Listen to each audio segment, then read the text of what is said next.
В этом мастер-классе я вам покажу принцип вязания узора, а также расскажу вам, как связать данную модель жакета. Вот такой образец мы сейчас с вами будем вязать. Посмотрите, какой интересный узор. Я вязала из 100% акрила, и он очень-очень легко и просто вяжется. А смотрится, посмотрите, как интересно. Можно вязать данный вид узора без схем. Даже начинающие справиться с этим узором. Таким образом смотрится лицевая сторона и изнаночная. Вязать образец узора я буду из пряжи рукодельная от Пехорки. Это 100% акрил в 50 граммах, 175 метров. Производитель рекомендует вязать спицами 2,5-3. Я буду вязать крючком номер 2, 25. Набираем цепочку из 28 воздушных петель. Будем вязать с вами в ширину 3 раппорта. Раппорт состоит из 9 петель и 2 рядов в высоту. Вяжем 4 петли подъема. 1, 2, 3, 4. От конца цепочки отсчитываем 1, 2, 3, 4, 5, 6. В 7-ю петлю провязываем первый столбик с одним накидом. В следующую петлю второй столбик с одним накидом, в следующую петлю третий, четвертый,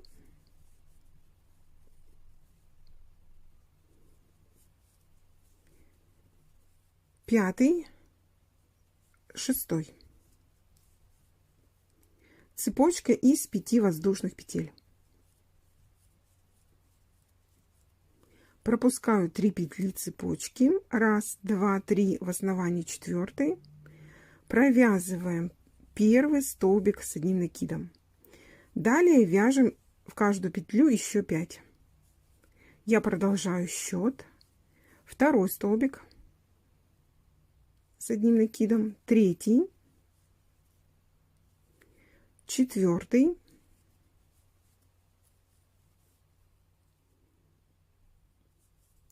Пятый,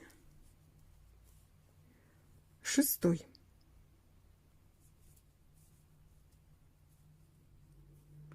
Цепочка из 5 воздушных петель. Пропускаю 3 петли. 1, 2, 3 в основании 4 провязываем первый столбик с одним накидом. Далее вяжем еще 5. Продолжаю счет. Второй столбик с одним накидом, третий, четвертый,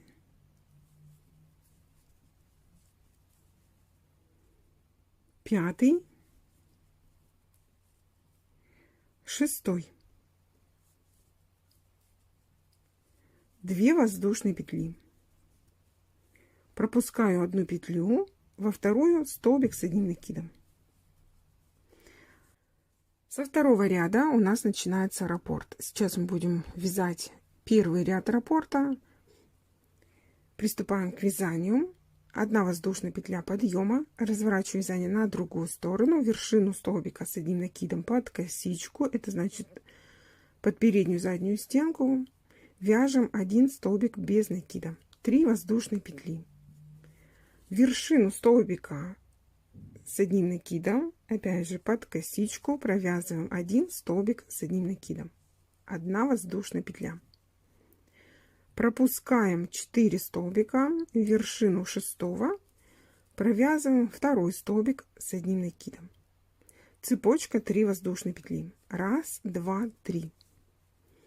Поверх цепочки провязываем 1 столбик без накида. Цепочка 3 воздушные петли. 1, 2, 3. Давайте сразу же разберем с вами, из чего у нас состоит один раппорт. Раппорт узора начинается с первого столбика с одним накидом. Далее в раппорт входит 1 воздушная петля, 2 столбик с одним накидом, цепочка из 3 воздушных петель, столбик без накида, цепочка из 3 воздушных петель.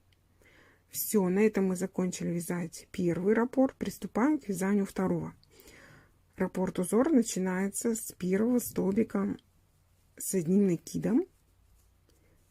1 воздушная петля, вершину 6 столбика мы провязываем 2 столбик с одним накидом, 3 воздушные петли, поверх цепочки вяжем столбик без накида, 3 воздушные петли, вершину 1 столбика провязываем 1 столбик с одним накидом, 1 воздушная петля, вершину следующего столбика 6 провязываем столбик с одним накидом, заканчиваем вязать ряд, 3 воздушные петли. Здесь мы с вами пропускаем 1 петлю, в основании 2 провязываем столбик без, вяжем 2 ряд 1 раппорта. По счету это будет 3 ряд. Набираем цепочку из 5 воздушных петель. 1, 2, 3, 4, 5. Разворачиваем вязание на другую сторону. Поверх цепочки из 3 петель вяжем 2 столбика с одним накидом. 1 и 2. Между столбиками поверх цепочки из 1 воздушной петли вяжем еще 2 столбика. По счету это будет у нас 3 и 4. Поверх цепочки провязываем 2 столбика с одним накидом. По счету это будет 5 и 6 столбики. Заканчиваем раппорт, провязываем цепочку из 5 воздушных петель. 1, 2, 3, 4, 5. Все, связали с вами один раппорт. Здесь у нас раппорт начинается вот с 1 столбика с одним накидом, а заканчивается 5 воздушной петлей. Приступаем к вязанию следующего раппорта. Это у нас будет 2. Поверх цепочки вяжем 1 и 2 столбик с одним накидом. Между столбиками поверх цепочки из 1 воздушной петли вяжем 3 и 4 столбики. Поверх цепочки вяжем 5 и 6 столбики с одним накидом. Заканчиваем вязать раппорт, провязываем цепочку из 5 воздушных петель. Все, связали с вами 2 раппорта. Приступаем к вязанию 3-го раппорта. Раппорт узора начинается со столбиков с одним накидом. Провязываем поверх цепочки 1 и 2 столбики с одним накидом. Между столбиками 3 и 4. Поверх цепочки 5 и 6.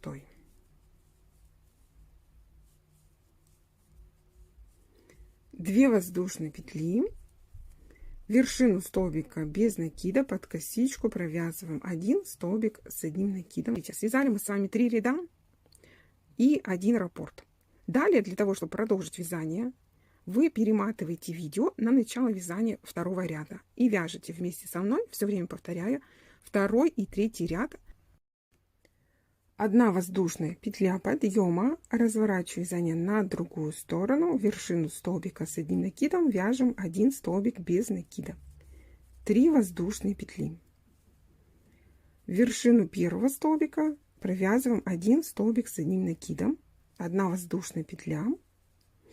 Вершину 6 провязываем 2 столбик с одним накидом, цепочка из 3 воздушных петель.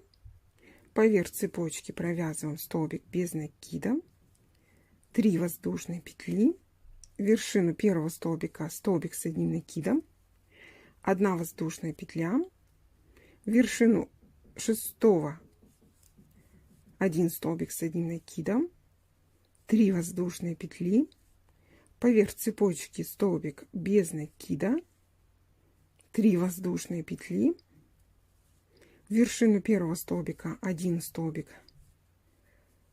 с одним накидом, 1 воздушная петля, вершину 6 столбик с одним накидом, 3 воздушные петли. Здесь мы с вами пропускаем 1 петлю, в основании 2 провязываем 1 столбик без накида. Далее, для того, чтобы продолжить вязать раппорт, вы перематываете видео на начало вязания третьего ряда и вяжете вместе со мной, повторяя третий и четвертый ряд. После того, как мы связали с вами образец, маркерами определяем начало и окончание раппорта. Для того, чтобы посчитать, сколько сантиметров у нас составляет один раппорт. По моей методике расчетов вы можете выполнить расчеты на любой размер. Значит, установила маркеры в начало раппорта и в окончании. Делаем замеры. Ширина раппорта 9 петель. Получается 2,5 сантиметра. Раппорт вы снимаете измерение со своего образца. Также я вам рекомендую связать несколько образцов из разной пряжи по составу, по метражу и выбрать самый-самый удачный, самый красивый образец. И после этого только приступить к вязанию. Замеры делаем с образца, который прошел в ТО. Значит, мы будем с вами на примере 50 размера рассчитаем, сколько необходимо петель набрать для обхвата груди 100 сантиметров. По данной методике вы делаете уже перерасчет на свой размер. Самый простой способ вязания. Если вы опытная вязальщица, то можете воспользоваться описанием вязания в конце видео. Значит, вяжем единым полотном, без швов. Это когда две полочки и спинка вяжутся вместе. Мы с вами уже вязали таким образом жакет «Незабудка». Если вы еще не связали данную модель, то можете связать. Очень красиво у вас получится в результате жакет. Многие из вас уже его связали. Смотрите, значит, здесь у нас пунктиром я обозначила боковые швы. По факту их нет. Вяжем левую правую полочку и спинку вместе поворотными рядами. То есть у нас начало вязания будет от одной полочки. Направление, значит, вязание вяжем по круговой стрелке. Начали с правой полочки и возвращаемся. Конец ряда это у нас будет левая полочка. Довязываем до пройм. Высоту жакета уже определяете по вашим вкусовым предпочтениям. Оставляем несколько сантиметров на подрезы. Среднее значение 6 сантиметров. Здесь также вот этот отрезок, ширина подреза зависит от размера, который вы носите. Точное значение определяется по результатам примерки. После того, как отступили 6 сантиметров, здесь 3 плюс 3 на спинке, то есть у нас будет подрез со стороны полочек и со стороны спины. Общее значение 6, а на полочках по 3 и на спинке по 3. Далее мы вяжем 3 детали по отдельности, левую и правую полочку плюс деталь спины. Довязываем до выреза горловины. Далее при желании, значит, вы вяжете либо V-образный вырез горловины. Это более сложный вариант, там необходимо красиво выполнить убавки. Начинающим я такой способ не рекомендую, так как я не буду показывать, как сделать убавки для такого выреза. Можете выбрать круглый вырез горловины, и начинающие могут связать квадратный вырез горловины, самый простой и легкий. В результате обвязки вот этот угол можно убрать, и будет у вас, спрямить угол, будет у вас круглый вырез горловины. Каким образом обвязать край? Смотрите, у меня есть на канале плейлист, называется «Обвязка края». Значит, довязали до уровня плеч, здесь выполнили сборку, сшили. У меня есть мастер-классы по сборке, уже очень много мастер-классов. Смотрите, выбирайте любой из способов. Когда разделили полотно на левую и правую полочку, вот здесь вы вяжете узор тоже прямыми обратными рядами. Высота выреза горловины может быть от 8 до 11 сантиметров. Это аж. Ширина выреза горловины от 18 даже до 24 сантиметров. В результате обвязки у нас вырез горловины уменьшается по высоте и по ширине. Также все зависит от вашего размера и определяется по результатам примерки. Каким образом связать? Значит, у нас высота проймы, она тоже может быть разной. От 18 даже до 24 сантиметров. Тоже определяется в результате примерки. Рукав. Рукав у нас, значит, опытные вязальщицы вяжут с расширением, когда вы делаете прибавки от запястья к основанию. Здесь у нас обхват. В общем, здесь рукав должен сесть вот в пройму и включаю подрезы. Ширина рукава. Высота проймы плюс ширина подрезов. Так, аж пройма плюс 6. Вот этот отрезок.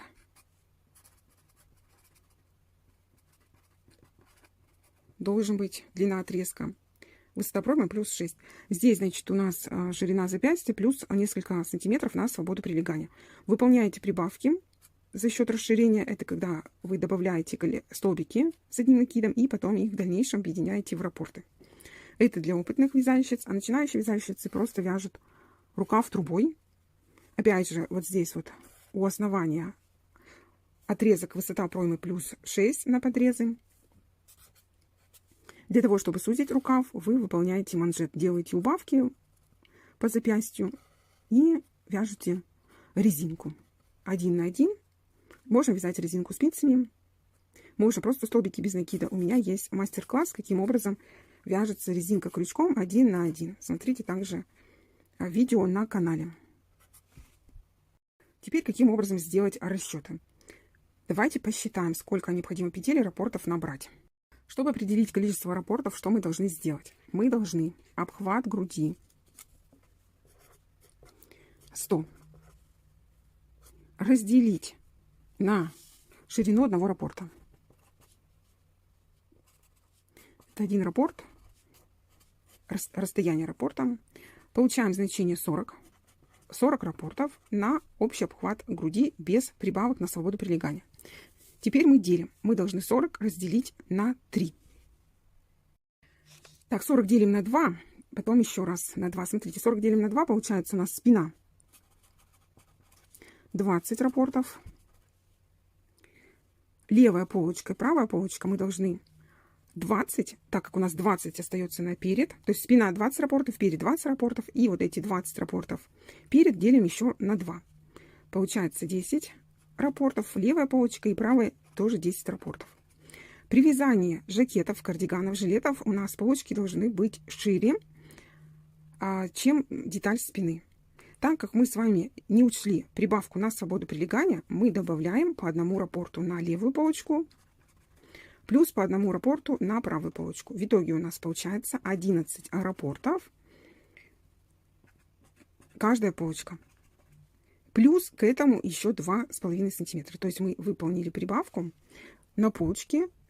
И общая прибавка у нас получилась за счет 2 раппортов с полочек 5 сантиметров. Это прибавка на свободу прилегания. Значит, для таких вещей, как жакет, кардиган, жилет, прибавка на свободу может быть от 4, но это очень мало, даже до 10 сантиметров. Все зависит от того, какую модель вы хотите связать. Значит, по фигуре, либо оверсайз. Вот этой прибавки 5 сантиметров, лучше, конечно, 6. Этого достаточно для жакета. Если будете вязать кардиган, то прибавку лучше сделать от 6 до 10 сантиметров, чтобы на бедрах полочки не распахивались. Теперь мы определяем, сколько же петель необходимо набрать, чтобы приступить к вязанию жакета. Мы складываем все значения. 20 раппортов спинка плюс 11 левая полочка плюс 11 раппортов правая. Получаем значение 42 раппорта. 42 раппорта умножаем на 9 петель. Получается значение 378 петель необходимо набрать для 50 размера. Здесь у вас будет размер 48-50. А для 52 уже будет данный жакет маловато. А для 48 будет свободное прилегание, для 50 по фигуре. Но это в том случае, если у вас плотность вязания 1 раппорт, ширина раппорта 2,5 сантиметра. Далее вы выполняете по моей методике. Значит, связали образец, сделали с образцом, постирали, высушили естественным способом, при необходимости отпарили, если позволяет пряжа. Выполнили все замеры с образца, значит, сделали мерки со своей фигуры, обхват груди определяете по выступающим точкам, и вот по этому обхвату груди уже по моей методике выполняете вычисления. И приступайте к вязанию. В помощь вам есть описание вязания в конце видео. Я с вами не прощаюсь, жду вас завтра на очередном мастер-классе. С вами была Елена Ильина. Всем пока-пока. До новых встреч. Заходите в гости на канал каждый день.